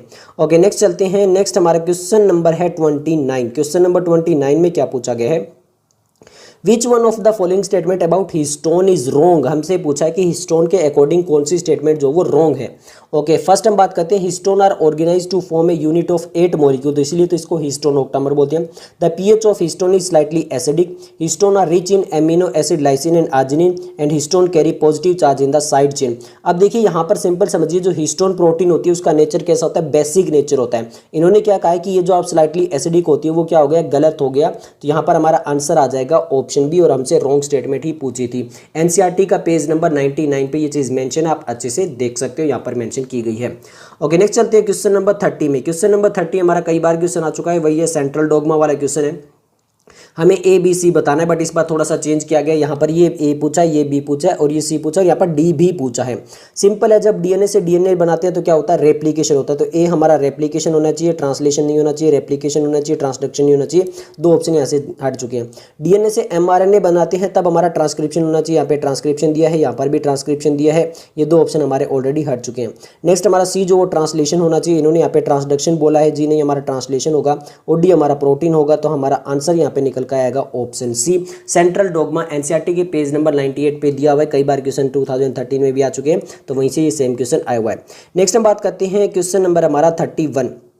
ओके भाई, क्वेश्चन नंबर 31 में बोला गया आइडेंटिफाई द करेक्ट स्टेटमेंट, हमारा करेक्ट स्टेटमेंट बताना है। ओके एक एक करके बात करते हैं। In capping methyl guanosine triphosphate is added to the third end of the hnRNA. Second है RNA polymerase bind with rho factor to terminate the process of transcription in bacteria. C है the coding strand in a transcription unit is copied to an mRNA and D है split gene arrangement is characteristics of the prokaryotic. सबसे पहले जो split gene होता है वो eukaryotic में मिलता है, प्रोकैरियोटिक में नहीं मिलता है। कोडिंग स्ट्रैंड जो होता है वो नहीं होता है, यहाँ पर टेम्पलेट स्ट्रैंड से बनता है mRNA। और ए में जो कैपिंग स्ट्रैंड है वो थर्ड एंड में नहीं फिफ्थ एंड में होती है, तो ये गलत हो गया। RNA polymerase bind with the rho factor to terminate the process, ये हमारा सही है। तो आंसर क्या आ जाएगा, ऑप्शन बी आ जाएगा। एनसीईआरटी के पेज नंबर 109 पे और फिगर 6.10 पे, इसके अलावा पेज नंबर 110 पे भी ये चीज़ मेंशन की गई है। सबसे पहले आप देख सकते हो फिगर 1.0 वाला पेज नंबर 109, यहाँ पे रो फैक्टर बताया गया टर्मिनेशन के साथ में, आप अच्छे से यहाँ पर देख सकते हो। उसके आगे जो है आगे वाले पेज पे 110 पे भी ये चीज़ दी हुई है। ओके चलिए नेक्स्ट हम बात करते हैं क्वेश्चन नंबर 32 के बारे में। क्वेश्चन नंबर 32 में क्या बोला गया है, DNA fingerprinting involve the identifying difference in specific region in the DNA sequence called as. तो ये जो एनसीईआरटी की लाइन है यही कॉपी पेस्ट करके क्वेश्चन बनाया गया है और यहाँ पे पूछा गया कि डीएनए फिंगरप्रिंट में जो है वो some specific region DNA sequence में आइडेंटिफाई कैसे किया जाए। Satellite DNA, repetitive DNA, single nucleotide या फिर पॉलीमॉर्फिक, तो उसको बोलते हैं रिपीटेटिव डीएनए। तो आंसर आ जाएगा ऑप्शन बी। एनसीईआरटी का पेज नंबर 121 पे ये चीज़ मेंशन है, आप क्लियरली देख सकते हो कि एनसीईआरटी की लाइन को कॉपी पेस्ट किया गया है। नेक्स्ट हम चलते हैं क्वेश्चन नंबर, अब हम आ चुके हैं 33 में। क्वेश्चन नंबर 33 में क्या बोला गया है, What is the role of RNA polymerase third in the process of transcription in eukaryotic. तो RNA polymerase थर्ड का रोल पूछा गया। Transcribe rRNA 2818 5.8, transcribe tRNA 5sRNA SNRNA, transcribe precursor of mRNA, transcribe only SNRNA। तो यहाँ पर polymerase third क्या करता है, ट्रांसक्राइब करता है tRNA 5sRNA SNRNA, ये तीनों को ट्रांसक्राइब करता है। तो आंसर आ जाएगा ऑप्शन बी। पेज नंबर 111 पे ये दिया हुआ है, आपके सामने एनसीईआरटी का पेज नंबर दिखाया गया, यहाँ पर आप देख सकते हो यहीं से आया हुआ क्वेश्चन है। ओके अब हम आ चुके हैं नीट 2022 के क्वेश्चंस में। अब नीट 2022 में क्वेश्चन नंबर 34 है, DNA polymorphism form the basis of. तो डीएनए पॉलीमॉर्फिज्म किसका बेसिस बनाता है, ट्रांसलेशन का, जेनेटिक मैपिंग का, डीएनए फिंगरप्रिंटिंग का, या फिर both genetic mapping and DNA fingerprinting. तो क्वेश्चन को आंसर को क्वेश्चन बना चुके हैं, इसी टाइप का पहले क्वेश्चन आया था, उसी टाइप का ये क्वेश्चन है। तो डीएनए पॉलीमॉर्फिज्म जो वो किसका बेसिस बनाता है, genetic mapping and DNA fingerprint दोनों था। तो आंसर आ जाएगा ऑप्शन डी। एनसीईआरटी के पेज नंबर 121 से ये उठाया गया है, आप अच्छे से देख सकते हो, यहीं से पहले क्वेश्चन आया था, यहीं से सेम से ये क्वेश्चन आया है। ओके नेक्स्ट हम चलते हैं क्वेश्चन नंबर 35 की तरफ। क्वेश्चन नंबर 35 में क्या बोला गया है, the process of translation of mRNA। यहाँ पर बोला गया कि process of translation of mRNA to protein begin as soon as. तो ये कब बिगिन हो जाता है, फर्स्ट दिया गया है the tRNA is activated and the larger सब unit of ribosome encounter mRNA। यहाँ पर ये लार्जर और स्मॉलर सब यूनिट का मेन रोल है। द स्मॉल सब unit of ribosome encounter mRNA, the large सब unit of ribosome, both the sub unit join together. तो जो हमारा mRNA से प्रोटीन बनाने वाला प्रोसेस है वो कब स्टार्ट होता है, जब स्मॉल सब यूनिट ऑफ राइबोसोम एनकाउंटर करती है mRNA को। तो आंसर आ जाएगा ऑप्शन बी। पेज नंबर 115 पे आप देख सकते हो, यहाँ पर अच्छे से दिया हुआ है क्लियरली एनसीईआरटी के अंदर, और यहीं से ये आया हुआ क्वेश्चन है। यहाँ पर साफ साफ बताया रखा है कि स्मॉल सब यूनिट जब एनकाउंटर करती है तब ये प्रोसेस स्टार्ट होता है। ओके भैया नेक्स्ट हम चलते हैं क्वेश्चन हमारा 36। अब यहाँ पर क्या बताना है, यहाँ पर बताना है कि कौन सी स्टेटमेंट इनमें से करेक्ट है। तो 5 स्टेटमेंट दी गई है ABCD करके, एक एक करके बात करते हैं। Read the following statement and choose the set of correct statement. सबसे पहले बोला गया है you chromatin is loosely packed chromatin, ये बिल्कुल सही है, करेक्ट स्टेटमेंट है, पेज नंबर 100 पे दिया हुआ है। नेक्स्ट हम बात करते हैं हेट्रोक्रोमेटिन इज ट्रांसक्रिप्टली एक्टिव, ये गलत है। हेट्रोक्रोमेटिन ट्रांसक्रिप्टली इनएक्टिव रहती है, तो ये हमारी गलत हो गई। सी है histone octamer is wrapped by negatively charge DNA in a nucleosome, ये बिल्कुल सही है। Histone are rich in lysine and arginine, ये भी सही है। ए टिपिकल न्यूक्लियोसोम कंटेन 400 नहीं 200 बेस पेयर, तो ये हमारी गलत हो गई। तो बी और ई गलत हो गई, हमारी ए सी एंड डी जो है वो करेक्ट हो गई। तो ये हमसे पूछा है, ए सी ई नहीं है, बी डी नहीं है, बी वाली हो तो है ही नहीं, तो ए सी डी करेक्ट है, तुम्हारा आंसर आ जाएगा ऑप्शन सी। अब सबसे पहले देख लेते हैं जो हमारी स्टेटमेंट 1 एंड 2 थी, ए एंड बी, वो पेज नंबर 100 पे दी हुई है, आप अच्छे से देख सकते हो, यहाँ पर आपको मिल जाएगी, ये सामने आपके लिखी हुई है। तो यहाँ से आपका ये स्क्रीनशॉट यहीं से एक स्टेटमेंट उठाई गई है। नेक्स्ट हम बात करते हैं सी डी ए, तो वो पेज नंबर 99 से उठाई गई है, तीनों स्टेटमेंट यहाँ पे लिखी हुई है, आप यहाँ से भी अच्छे से देख सकते हो, यहाँ से ये उठाई गई है। ओके भैया, चलते हैं नेक्स्ट हम क्वेश्चन की तरफ। नेक्स्ट हमारा क्वेश्चन नंबर जो है वो है 37 में क्या बोला गया है, इफ ए जेनेटिक्स, अब यहाँ पे बोला गया if a geneticist uses the blind approach, यानी ब्लाइंड अप्रोच यूज करता है for sequencing the whole genome of an organism followed by assignment of the functioning of different segment, the methodology adopted by him is called, उस method को क्या बोलते हैं, bio informatic sequence annotation, gene mapping या फिर एक्सवैक्स sequence text, तो उसको बोलते हैं सीक्वेंस एनोटेशन। ये साफ साफ जो है वो एनसीईआरटी के पेज नंबर 119 पे मेंशन की गई है, यहाँ से आप देख सकते हो एनसीईआरटी में ये लिखा हुआ है यहाँ पे साफ साफ कि वो जो ब्लाइंड अप्रोच होती है उसके द्वारा सीक्वेंस एनोटेशन वो कहलाता है। तो यहीं से आया हुआ क्वेश्चन और साफ साफ इसका आंसर आ जाएगा सीक्वेंस एनोटेशन। ओके, नेक्स्ट हम बात करते हैं क्वेश्चन नंबर हमारे सामने 38। अब 38 में जो काफ़ी इंटरेस्टिंग सा क्वेश्चन है, यहाँ पे इन्होंने क्या बोला है कि ई कोलाई, एक ई कोलाई बैक्टीरिया है, उसके अंदर जो आई जीन है गेट्स म्यूटेट, यानी जो आई जीन है वहाँ पे म्यूटेशन हो चुका है और इसका जो प्रोडक्ट बनता है, जो आई जीन से प्रोडक्ट बनता है वो can not bind the inducer molecule, यानी वो इंड्यूसर मोलिक्यूल के साथ में बाइंड नहीं कर पा रहा है। If growth medium is provided with the lactose what will be the outcome, अगर इस यहाँ पे इसको लैक्टोज प्रोवाइड भी कर दे तो क्या होगा, RNA polymerase will bind the promoter region, only Z gene will get transcribed, ZYA gene will be transcribed या फिर ZYA gene will not be transcribed। तो सिंपल समझिए, अगर यहाँ पे I जीन से जो है वो इंड्यूसर मोलिक्यूल नहीं बनेगा, रिप्रेसर नहीं रुकेगा, तो यहाँ पर आगे का वर्क भी नहीं हो पाएगा और इसलिए यहाँ पे ZYA जीन जो है वो भी ट्रांसक्राइब नहीं हो पाएंगे। ये डायग्राम से आप अच्छे से समझ सकते हो, पेज नंबर 117 से वहीं से आया हुआ क्वेश्चन है। ओके, नेक्स्ट हम बात करते हैं क्वेश्चन नंबर 39 है। क्वेश्चन नंबर 39 में यहाँ पर बोला गया है if the length of the DNA molecules 1.4 metre, यहाँ पे 1.4 मीटर इन्होंने लेंथ दी है, what will be the approximately number of base pair, तो बेस पेयर पूछा है 6.6 इंटू 10 की पावर 6, 3.3 इंटू 10 की पावर 9, 6.6 इंटू 10 की पावर 9 या फिर 3.3 इंटू 10 की पावर 6।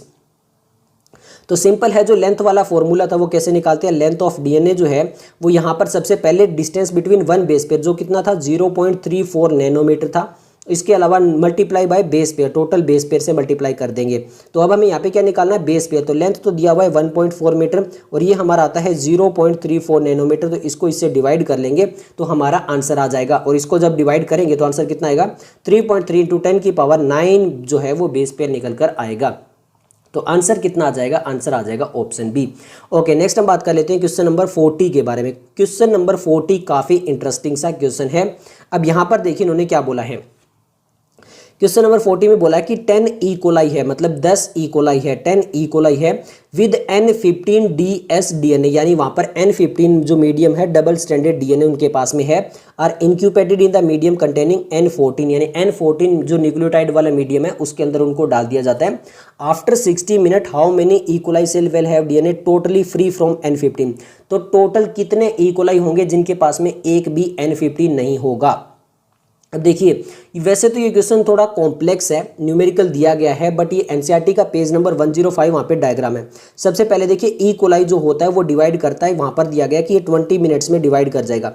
तो 60/20 यानी 60/20 करेंगे तो ये आएगा 3, मतलब यहाँ पर ये 3 टाइम्स डिवाइड करेगा। तो स्टार्टिंग में कितने हैं, 10 है, 10 ई कोलाई है। 10 के बाद में जब फर्स्ट टाइम करेगा तो कितने बन जाएंगे, डबल हो जाएंगे 20। सेकेंड टाइम जब करेगा तो इसके डबल कितने हो गए, 40। थर्ड टाइम करेगा तो इसके डबल कितने हो जाएंगे, 80। तो लास्ट में टोटल ई कोलाई तो 80 बन गए। ये चीज़ हमें पता होनी चाहिए, लास्ट में टोटल ई कोलाई जो वो कितने बन गए, 80 बन गए। अब स्टार्टिंग में इनके पास में कौन सा था, N15 मीडियम, और सारे के सारे कैसे थे, डबल स्टैंडर्ड थे। तो ये यहाँ पर सिंपल सा एक ऐसा आप इसका आंसर निकाल सकते हो कि डबल स्ट्रैंडेड थे तो एक स्ट्रैंड अलग चला जाएगा, एक स्ट्रैंड अलग चला जाएगा, उनके पास में केवल जो 14 मीडियम रहेगा N15 रहेगा, बाकी सबके पास में 14 14 14 14 होता चला जाएगा। तो यहाँ पर 10 इक्वलाई है तो डबल स्ट्रैंडेड है तो एक एक स्ट्रैंड निकलेगा, तो यहाँ पर 20 माइनस कर दीजिए, तो 80 माइनस 20 जो है वो 16 इक्वलाई ऐसे रहेंगे, 60 सेल ऐसे रहेंगे, जहाँ पर टोटली जो है वो कोई भी 15 वाला मीडियम नहीं रहेगा, क्योंकि डबल स्टैंडर्ड थे तो यहाँ पर एक में जो है जो था वो 2 स्टैंडर्ड थे, तो 10 में डबल हो गए तो 20 हो गए।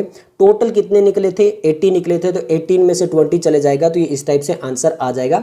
वैसे ये डायग्राम वाला है और उन्होंने लास्ट में क्वेश्चन पूछ के छोड़ दिया कि वहाँ पर आएगा कितना, क्या रेशियो निकल कर आएगा, वो चीज़ उन्होंने पूछ के छोड़ी थी और वहीं से ही क्वेश्चन उठा लिया गया। एनसीईआरटी का पेज नंबर 105 ये डायग्राम देख सकते हो, 20-20 मिनट करके केवल 2 बार बताया गया है कि 14 में इतना होगा और ये रेशियो यहाँ पर दिखाया गया है। क्लियर हो गया? ओके, नेक्स्ट हम बात कर लेते हैं नीट 2023 के क्वेश्चंस के बारे में। तो क्वेश्चन नंबर 41 है express sequence text that is EST refer to. यहाँ पर ये पहले भी आ चुका है, अब ये दोबारा है, तो बस यहाँ पे क्वेश्चन की लैंग्वेज चेंज की गई है। All gene that are expressed as protein, all gene whether expressed or unexpressed, certain important express gene, या फिर all gene that are express as RNA। तो यहाँ पर हमारा आंसर क्या आ जाएगा? एक्सप्रेस सीक्वेंस टेक्स्ट किसको रेफर करता है? All gene that are express as RNA। तो यहाँ पर आंसर आ जाएगा हमारा ऑप्शन 4। पेज नंबर 119 से ये आया हुआ क्वेश्चन है, वापिस से यहाँ पर आप देख सकते हो, अच्छे से मेंशन किया गया है, वहीं से ये क्वेश्चन को उठाया गया है। ओके, क्लियर है? Okay okay, next question number 42 है unequivocal proof that DNA is the genetic material was first proposed by. यानी अनइक्विवोकल प्रूफ कहाँ से आया था कि DNA जो है वो जेनेटिक मटेरियल होता है? एल्फ्रेड हर्शे, मार्था चेज ने, एवरी मैकलियड मैकार्डी ने, विल्किंस एंड फ्रैंकलिन ने, या फिर फ्रेडरिक ग्रिफिथ ने।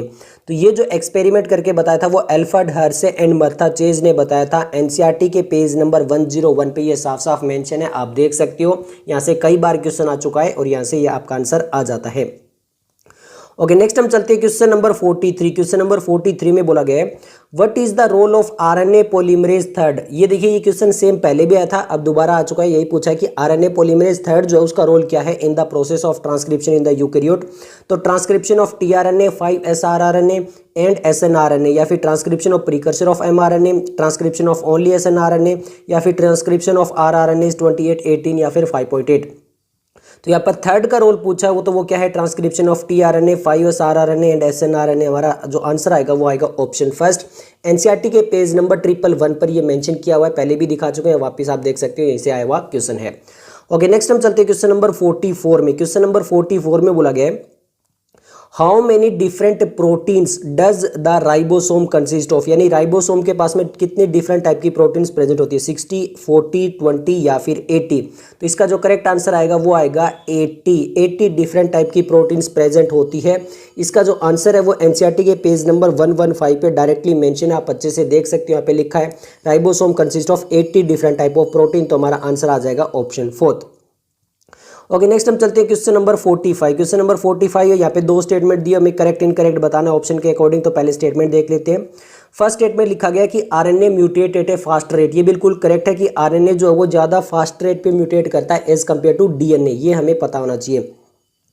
नेक्स्ट हम बात करते हैं virus having RNA genome and shorter life span mutate and evolve faster. जो वायरस जिनके पास में RNA जीनोम होता है और लाइफ शॉर्टर स्पेन होती है, तो वहाँ पे वो म्यूटेट फास्टर करते हैं और इवॉल्व भी फास्टर हो जाते हैं। तो ये भी बिल्कुल करेक्ट है। तो दोनों स्टेटमेंट जो है वो बिल्कुल करेक्ट है। तो इसके अकॉर्डिंग देख लेते हैं। सबसे पहले बोथ स्टेटमेंट आर फॉल्स, नहीं, दोनों statement true. Statement 1 true, second is false, नहीं, स्टेटमेंट 1 इज फॉल्स, नहीं। तो हमारा आंसर आ जाएगा ऑप्शन 4। यहाँ पर दोनों स्टेटमेंट जो थी, स्टेटमेंट 1 एंड स्टेटमेंट 2 जो थी वो करेक्ट थी। According to NCERT page number 103 आप देख सकते हो, यहीं से ये ली गई है। दोनों स्टेटमेंट एक के बाद एक लिखी हुई है, यहीं से कॉपी पेस्ट करके जो इसका क्वेश्चन बनाया गया है। ओके, नेक्स्ट हम चलते हैं क्वेश्चन नंबर, अब हम आ चुके हैं 46 में। क्वेश्चन नंबर 46 वापिस से यही है, स्टेटमेंट वाला टाइप का क्वेश्चन है। तो देख लेते हैं। स्टेटमेंट टाइप क्वेश्चन में बोला गया है first in prokaryotic the positively charge DNA is held with some negatively charge protein in a region called nucleoid. तो यहाँ पर देखिए इन्होंने ऑपोजिट लिख दिया, इन्होंने लिख दिया पॉजिटिव चार्ज DNA, जी नहीं, negatively charge DNA with positively charge protein होना था। तो हमारी स्टेटमेंट 1 जो है वो क्या हो गई? इनकरेक्ट हो गई। सेकंड देखते हैं in eukaryotic the negatively charge DNA, यहाँ पर बिल्कुल सही लिखा है कि DNA नेगेटिव चार्ज होता है। Is wrapped around the positively charge histone octamer to form the nucleosome, ये बिल्कुल सही है। तो हमारी फर्स्ट स्टेटमेंट जो है वो क्या है, इनकरेक्ट है, और सेकंड स्टेटमेंट जो है वो करेक्ट है। तो इस टाइप का ऑप्शन देख लेते हैं। यहाँ पर इन्होंने बोला कि दोनों स्टेटमेंट करेक्ट फॉल्स है, ये गलत है। फर्स्ट स्टेटमेंट करेक्ट है, फर्स्ट स्टेटमेंट इनकरेक्ट है, फर्स्ट स्टेटमेंट इनकरेक्ट है, सेकंड स्टेटमेंट करेक्ट है। तो हमारा आंसर यहाँ से बनेगा ऑप्शन थर्ड। क्लियर है। अब एनसीईआरटी के पेज नंबर 99 पे ये दोनों की दोनों स्टेटमेंट दी हुई है, यहीं से ये आया हुआ क्वेश्चन आप अच्छे से देख सकते हो। ओके भैया, चलते हैं नेक्स्ट क्वेश्चन की तरफ। नेक्स्ट क्वेश्चन जो है ये आप बायोटेक्नोलॉजी से भी ले सकते हो, बायोटेक्नोलॉजी से भी इसका आंसर आएगा, और यहाँ पर कुछ ऑप्शन थे इसलिए इसको इस चैप्टर में भी लिया गया है। Which of the following is not a cloning vector, यहाँ पे ये पूछा गया कि कौन सा एक क्लोनिंग वेक्टर नहीं है। YAC, PBR322, प्रोब या फिर BAC। तो बैक्टीरियल आर्टिफिशियल और यहाँ पर ईस्ट आर्टिफिशियल, तो ये वाले जो हैं ये आपके वेक्टर होते हैं दोनों के दोनों। ये तो इसी चैप्टर में दिए हुए हैं, पेज नंबर 119 पे आप देख सकते हो आपके सामने। यहाँ पर ये देखिए BAC एंड YAC, ये वेक्टर के बारे में बताया गया है। नेक्स्ट हम बात करें PBR322, तो ये हमारा जो है वो चैप्टर नंबर 11 में दिया गया है। एनसीईआरटी का पेज नंबर 199 है, वहां पर दिया गया है। यहाँ पर आप देख सकते हो ये PBR322 वेक्टर क्लोनिंग वेक्टर लिखा गया। तो इसका मतलब 3 तो क्लोनिंग वेक्टर हमारे हो गए। तो प्रोब हमारा जो वो क्लोनिंग वेक्टर नहीं होगा।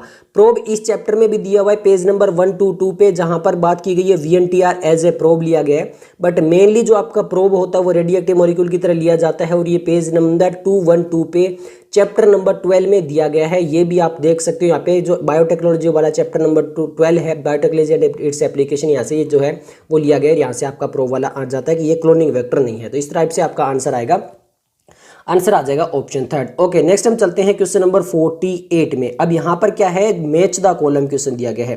तो मैच द कॉलम क्वेश्चन दिया गया, तो मैच द कॉलम भी करेंगे भैया।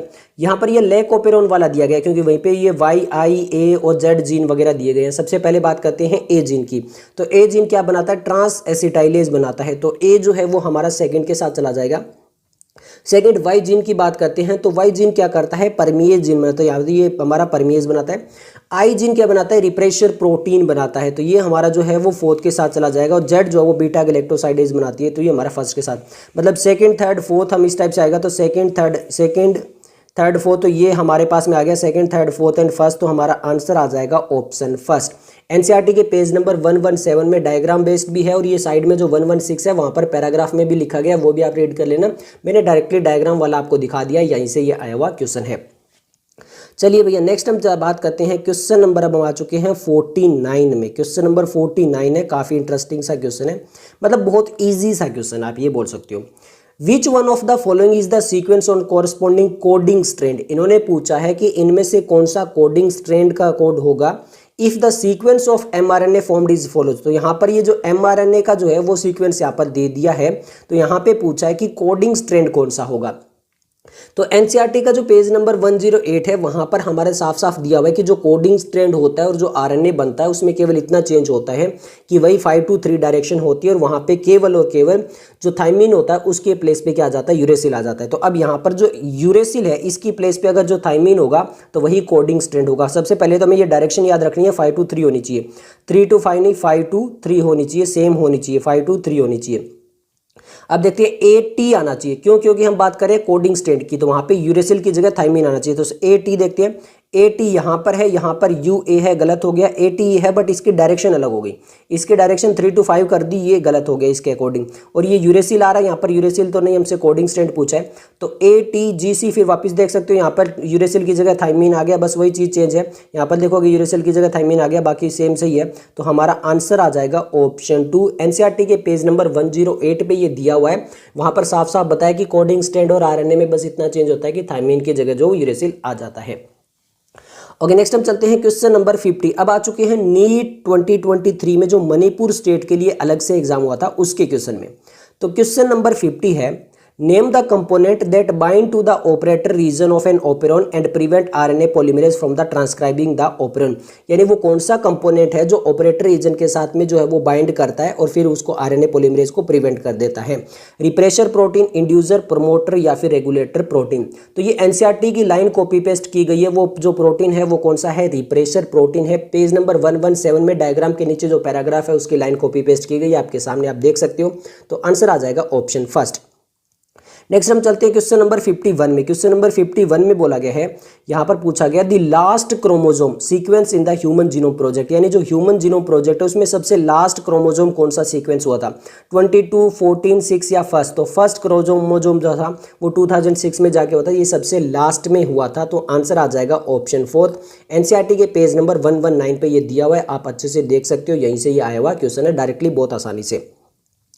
ओके नेक्स्ट हम बात करते हैं क्वेश्चन नंबर 52 के बारे में। वापस दो स्टेटमेंट दी गई है, वही करेक्ट इनकरेक्ट पूछा गया, तो एक एक करके बात करेंगे। सबसे पहले बात करते हैं फर्स्ट स्टेटमेंट के बारे में। The process of copying genetic information from one strand of the DNA into the RNA is termed as transcription. ये बिल्कुल सही है, उसी को बोलते हैं ट्रांसक्रिप्शन। डीएनए से आरएनए के केवल एक स्ट्रैंड, ये इंपॉर्टेंट है, यहाँ पे 1 या 2 स्ट्रैंड ये पूछा गया, तो ये चीज़ आपको याद रखनी है। तो 1 स्ट्रैंड बिल्कुल करेक्ट है। Second statement, a transcription unit in DNA is defined primarily by the 3 region in the DNA: promoter, structural gene and a terminator। तो ये भी जो है इसी पैराग्राफ में बिल्कुल लास्ट में एनसीईआरटी के पेज नंबर 107 में लिखा गई है, ये भी बिल्कुल करेक्ट है। दोनों की दोनों स्टेटमेंट एनसीईआरटी से ली गई है, कॉपी पेस्ट है, और दोनों की दोनों स्टेटमेंट करेक्ट है। तो अब इस टाइप का देख लेते हैं। यहाँ पे बोला गया बोथ स्टेटमेंट आर ट्रू, तो यही हमारा आंसर आ जाएगा option first, both statement true है। बोथ स्टेटमेंट फॉल्स नहीं है, एक ट्रू एक फॉल्स नहीं है, दोनों की दोनों स्टेटमेंट ट्रू है। अब एनसीईआरटी के पेज नंबर 106 पे पहले वाली स्टेटमेंट देख लीजिए, यहाँ पे ट्रांसक्रिप्शन की जो डेफिनेशन है वही कॉपी पेस्ट की गई है। सेकंड स्टेटमेंट देख लीजिए, नीचे ही नीचे दी गई है और यहाँ से ये उठा गई है और यही कॉपी पेस्ट की गई है, तो यहाँ से हमारा आंसर आ जाएगा। ओके भैया नेक्स्ट हम बात करते हैं क्वेश्चन नंबर 53 के बारे में। क्वेश्चन नंबर 53 में हमसे क्या बोला गया है, विच साइंटिस्ट, कौन से साइंटिस्ट थे, conduct an experiment with 32P and 35S, यानी 32 फॉस्फेट एंड 35 सल्फर के साथ में level faces for demonstrating that DNA is the genetic material. तो ये कौन से साइंटिस्ट ने कंडक्ट किया था एक्सपेरिमेंट, एफ ग्रिफिथ ने, ओटी एवरी, सीएम मैग्लियड या फिर एम मैकार्डी ने, James D Watson and FHC क्रिक ने, या फिर AD Hershey and MJ chase ने। तो यहाँ पर सिंपल है, हर्से एंड चेज एक्सपेरिमेंट में यहाँ पर ये आता है। मैंने आपको जो बताया है वो डायग्राम बेस्ड बताया है, पेज नंबर 102 पे फिगर 6.5। फिगर 6.5 के साथ में क्या लिखा है, the Hershey and Chase experiment. तो इसका मतलब हर्से एंड चेज है, और यहाँ पर देख सकते हो यहाँ पे 32P एंड 35S यहाँ पर लिया गया है, और इसके अकॉर्डिंग ही हमारा आंसर आ जाता है। ये रेडियो एक्टिव नहीं है, ये चीज़ हमें पता होनी चाहिए।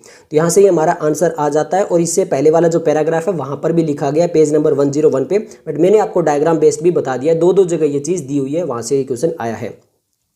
नेक्स्ट हम चलते हैं क्वेश्चन नंबर 54। वापिस से स्टेटमेंट, मतलब यहाँ पर रिसेंट ईयर में स्टेटमेंट टाइप क्वेश्चन जो भर भर के दे दिए, तो अब वापिस से बात करते हैं स्टेटमेंट वाले टाइप के क्वेश्चन के बारे में। ओके स्टेटमेंट 1 बोला गया RNA being unstable mutate at a fast rate. तो ये स्टेटमेंट हमने पहले भी पढ़ी थी, ये बिल्कुल सही है, करेक्ट है, बिल्कुल सही है।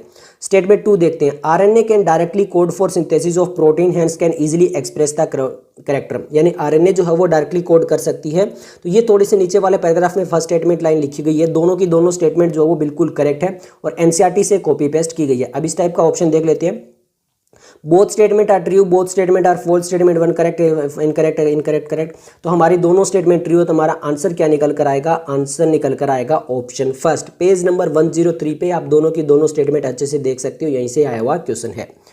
ओके भैया नेक्स्ट हम चलते हैं क्वेश्चन नंबर 55। क्वेश्चन नंबर 55 में बोला गया है which one of the following act as an inducer for lac operon, यानी लेक ऑपेरॉन में कौन सा इंड्यूसर की तरह वर्क करता है, ग्लूकोज, गैलेक्टोज, सुक्रोज, लैक्टोज। तो ये क्वेश्चन हमारा पहले भी आया था, इंड्यूसर पूछा गया था कि कौन होता है, वहाँ पे अलग अलग ऑप्शन दिए गए थे, बट यहाँ पर ऑप्शन चेंज है, बट क्वेश्चन उसी टाइप से है। और ये हमारा पेज नंबर 117 में डायग्राम के नीचे वाला पैराग्राफ में फर्स्ट लाइन में लिखा गया इंड्यूसर कौन सा होगा, लेक ऑपेरॉन में लैक्टोज होगा, तो आंसर आ जाएगा ऑप्शन 4। ओके नेक्स्ट हम बात करते हैं क्वेश्चन नंबर 56। क्वेश्चन नंबर 56 में बोला गया the silent feature of the genetic code, ये 4 जेनेटिक कोड के फीचर दिए गए। अब यहाँ पे बोला गया choose the most appropriate answer, मतलब हमें बताना है कि इनमें से कौन से जो फीचर है जेनेटिक कोड के और कौन से नहीं है। द कोड इज पैलिंड्रोमिक, देखिए पैलिंड्रोमिक वाला तो वहाँ पर सीक्वेंस आता है कि वो आपका बायोटेक्नोलॉजी के अंदर सीक्वेंस आता है, यहाँ पर कोडोन के अंदर जो है वो पैलिंड्रोमिक का कोई जो है वो ऑप्शन नहीं आता है, तो ए जो है वो गलत है। UGA is initiator code, AUG हमारा आता है, ये हमारा जो है वो गलत है, इनिशिएटर कोडोन ये नहीं होता, हमारा AUG होता है, तो ये हमारा गलत लिख दिया गया। The code is unambiguous and specific, ये हमें पता है कि ये हमारी जो पुरानी NCERT है वहाँ से लिखा गया है, मैंने आपको 2-3 बार बता दिया है, ये सेम वही है, तो ये हमारा करेक्ट हो गया। The code is nearly universal, ये भी स्टेटमेंट लिखी गई है, ये दोनों के दोनों जो है वो हमारी सही हो गई, तो C एंड D जो है वो करेक्ट है। तो अब इस टाइप से देख लेते हैं, C एंड D हमारा करेक्ट है, तो हमारा आंसर आ जाएगा ऑप्शन 2। अब मैं आपको ओल्ड NCERT वाला वो दिखा रहा हूँ, हूँ पेज नंबर 112 पे। ये 2015 के पास एनसीईआरटी आती थी। अब कई बच्चे बोलते हैं कि भैया न्यू एनसीईआरटी पढ़ो, केवल वहीं से क्वेश्चन आएगा, तो इस टाइप का जो है वो अपने दिमाग से फितूर निकाल देना। क्लियर है? तो पुरानी एनसीईआरटी भी पढ़नी जरूरी हो जाती है। कुछ ऑप्शन ऐसे होते हैं जो नई एनसीईआरटी में नहीं लिखे होते हैं, पुरानी एनसीईआरटी से भी क्वेश्चन आ जाता है। ओके, नेक्स्ट हमारा क्वेश्चन नंबर है नीट 2024 का क्वेश्चन नंबर 57 है। A transcription unit in DNA is defined primary by the 3 region in DNA and these are with respect to upstream and downstream. यानी यहाँ पे जो ट्रांसक्रिप्शन यूनिट होती है डीएनए के अंदर वो 3 रीजन में डिफाइंड होती है। कौन कौन सी? प्रमोटर और आपका स्ट्रक्चरल जीन और आपका टर्मिनेटर। तो हमें वो बताना है विद रिस्पेक्ट टू अपस्ट्रीम में कौन सा आएगा, डाउनस्ट्रीम में कौन सा आएगा, ये सब कुछ।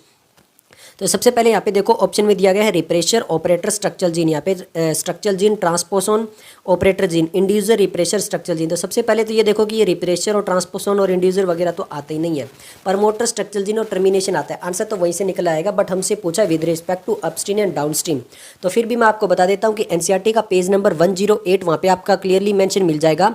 यहाँ पे लिखा होगा the promoter is said to be located toward the upstream, और फिर वहीं नीचे जाओगे तो यहाँ पे लिखा होगा कि terminator is located toward the third and that is the downstream. तो यहाँ से हमारा जो है वो टर्मिनेशन जो है वो किसकी तरफ होता है? डाउनस्ट्रीम की तरफ, और प्रमोटर होता है अपस्ट्रीम की तरफ। तो आंसर आ जाएगा ऑप्शन 4, क्लियरली मेंशन किया गया है।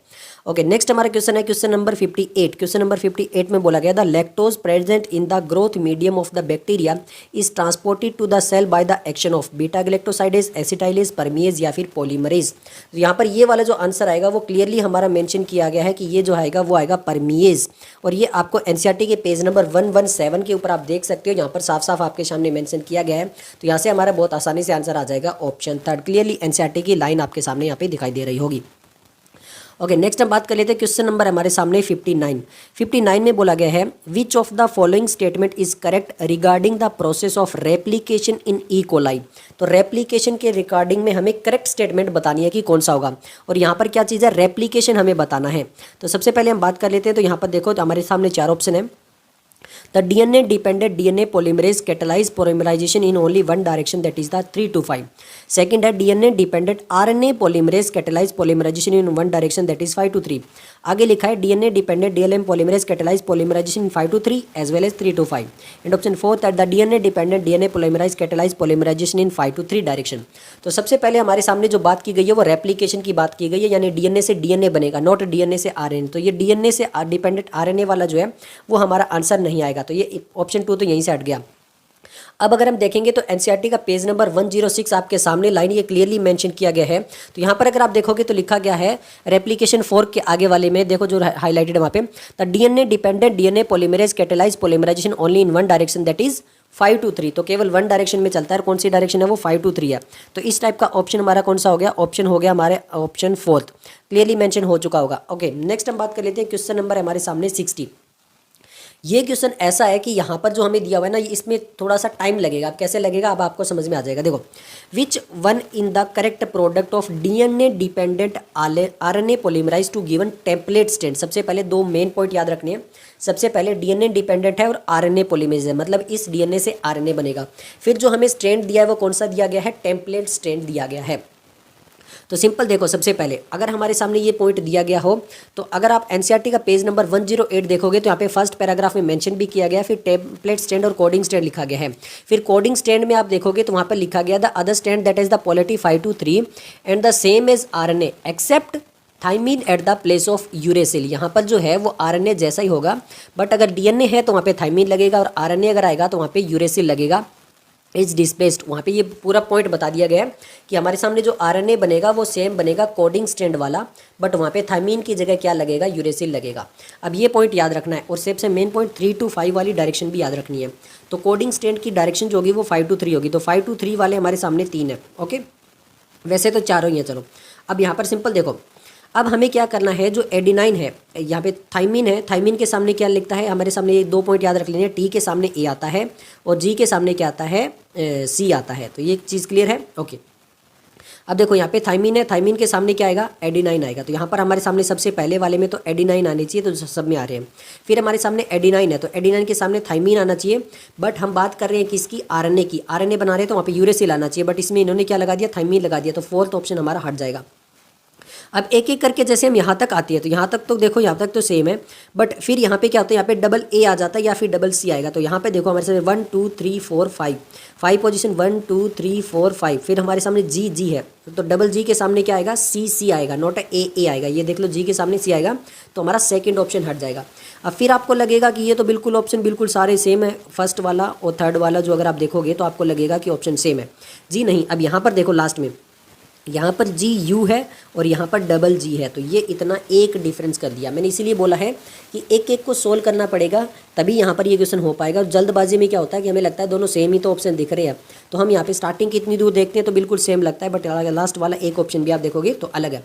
अब इनमें से कौन सा आएगा, तो देखो 1 2 3 4 5, बैक साइड से 5 पोजिशन 1 2 3 4 5। अब ए के सामने क्या आएगा, टी आएगा, बट टी जो हम तो क्या लगा रहे हैं यहाँ पे आरएनए बना रही है, तो थाइमिन की जगह यूरेसिल आना चाहिए, मतलब यहाँ पे ये यू आएगा, नोट जी आएगा। जी तब आता जब अगर यहाँ पे ए की जगह सी होता, तो ये हमारा नहीं होगा। तो हमारा आंसर क्या निकल कर आ जाएगा, आंसर निकल कर आ जाएगा ऑप्शन फर्स्ट। एनसीईआरटी का पेज नंबर 108 से मैंने बताया था, तो इसीलिए इसमें थोड़ा सा टाइम लगेगा।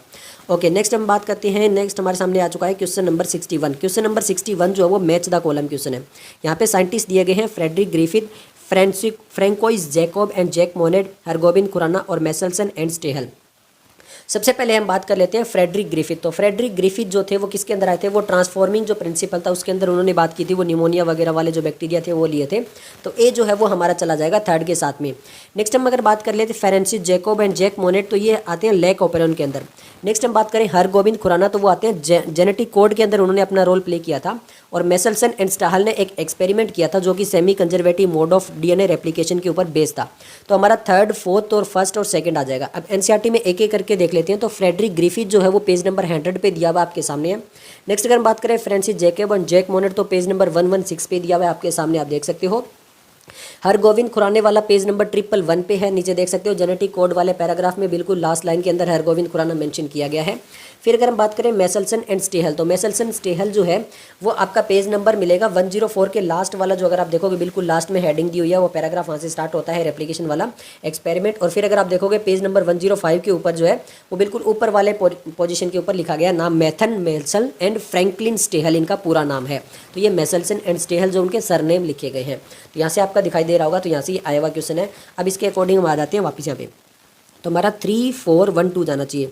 तो 3 हमारे सामने जो है वो दो ही ऑप्शन है, यहाँ पे भी 3 नहीं जा रहा, तो 3 4 और फिर आएगा 1 2, तो हमारे यहाँ से निकल कर आ जाएगा आंसर ऑप्शन 2। क्लियर है? ओके, नेक्स्ट हम बात कर लेते हैं। क्वेश्चन नंबर हमारे सामने है 62। क्वेश्चन नंबर 62 में हमारे सामने वापस से मैच द कॉलम है। अब यहाँ पे मैं बता देता हूँ 2 पॉइंट। एक तो आपका यहाँ पे ये जो टाटा बॉक्स है वो एनसीईआरटी में मेंशन नहीं है। अब इसका भी बता देता हूँ कि ये वाला जो था वो आपका सेक्शन बी के अंदर आया था, जहाँ पे आपको जो है वो 15 में से 10 क्वेश्चन करने थे, मतलब वहाँ पे केवल आपको 15 में से 10 ही क्वेश्चन करने, मतलब ऑप्शनल वाला पॉइंट था कि अगर आप इस क्वेश्चन को छोड़ भी सकते थे। बट अगर आपको ये एक पॉइंट और देखोगे तो जो इसके ऑप्शन दिए गए थे उसमें से जो एनसीईआरटी में दिए हुए हैं उनसे भी आपका जो है वो आंसर निकल सकता था। ओके, एक एक करके बात करते हैं। सबसे पहले बात करें आरएनए पॉलीमरेज थर्ड। तो आरएनए पॉलीमरेज थर्ड क्या करता है, ये हमारा काम करता है किसके ऊपर, एसएनआरएनए के ऊपर, टीआरएनए के ऊपर और 5SRRNA के ऊपर। तो ए जो है वो हमारा चला जाएगा फोर्थ के साथ में। नेक्स्ट हम बात करें टर्मिनेशन ऑफ ट्रांसक्रिप्शन। तो यहाँ पे जो इनिशिएशन फैक्टर होता है वो तो होता है आपका सिग्मा, और जो टर्मिनेशन फैक्टर होता है वो होता है आपका रो फैक्टर। तो ये हमारा चला जाएगा थर्ड के साथ में। स्प्लाइसिंग ऑफ एक्सोन के अंदर हमारा जो हेल्प करता है वो SNRNPs होता है, और टाटा बॉक्स जो होता है वो प्रमोटर साइड के ऊपर प्रेजेंट होता है। तो इस टाइप से हमारा ये चला जाएगा। सबसे पहले हमारा ए जो है वो फोर्थ के साथ जाना चाहिए। ए फोर्थ के साथ हमारा एक ही ऑप्शन ही एक है, और बी थर्ड के साथ में, तो यहीं से हमारा आंसर जो वो निकल के आ जाता है। और ये ऑफिशियल जो क्वेश्चन पेपर था उसमें भी ऐसे ही ऑप्शन थे, तो वहाँ से भी हमारा आंसर निकल कर आ रहा था। अब सबसे पहले आरएनए पॉलीमरेज थर्ड देख लेते हैं। तो एनसीईआरटी के पेज नंबर 111 पे बिल्कुल ऊपर की साइड आप देख सकते हो, यहाँ पे मेंशन किया गया है। तो यहाँ से हमारा आंसर आ जाएगा ऑप्शन बी। अगर हम बात करें तो यहाँ पे टर्मिनेशन ऑफ जो वाला है वो फिगर 6.10 के ऊपर देख सकते हो। यहाँ पे इनिशिएशन वाले में तो है वो सिग्मा फैक्टर लिखा गया है, और टर्मिनेशन वाले